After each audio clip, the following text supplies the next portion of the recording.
Hi, welcome back to Energy News Today. Thanks for tuning in. So today we're going to be covering a green topic on Denmark in the race for 100% renewable energy.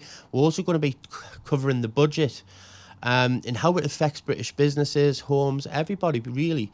To cover that and to speak about that in more depth, I'm going to pass you over to Kyle. Kyle, how about you? Thank you, Tom, and welcome to today's top story.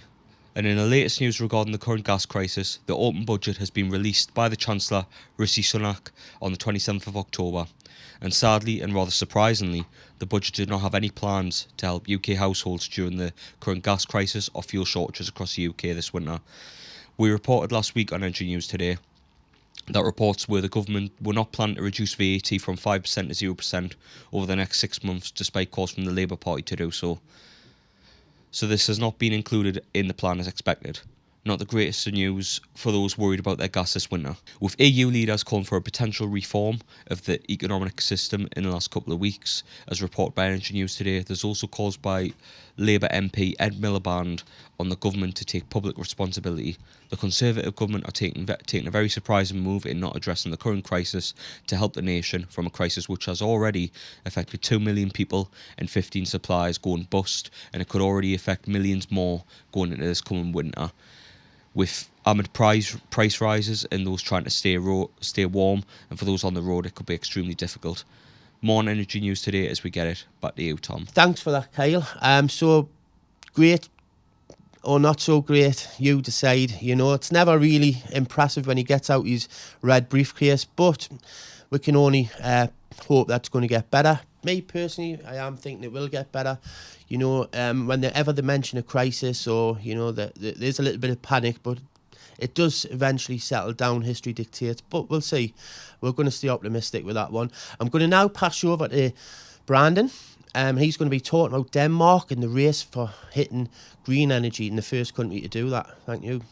Thanks, Tom, and welcome to our story in the green sector. In the latest news, Denmark are making major steps towards their target for completely getting rid of fossil fuels in the North Sea by 2050. They're actually proposing a new law that's going to promote the green agenda.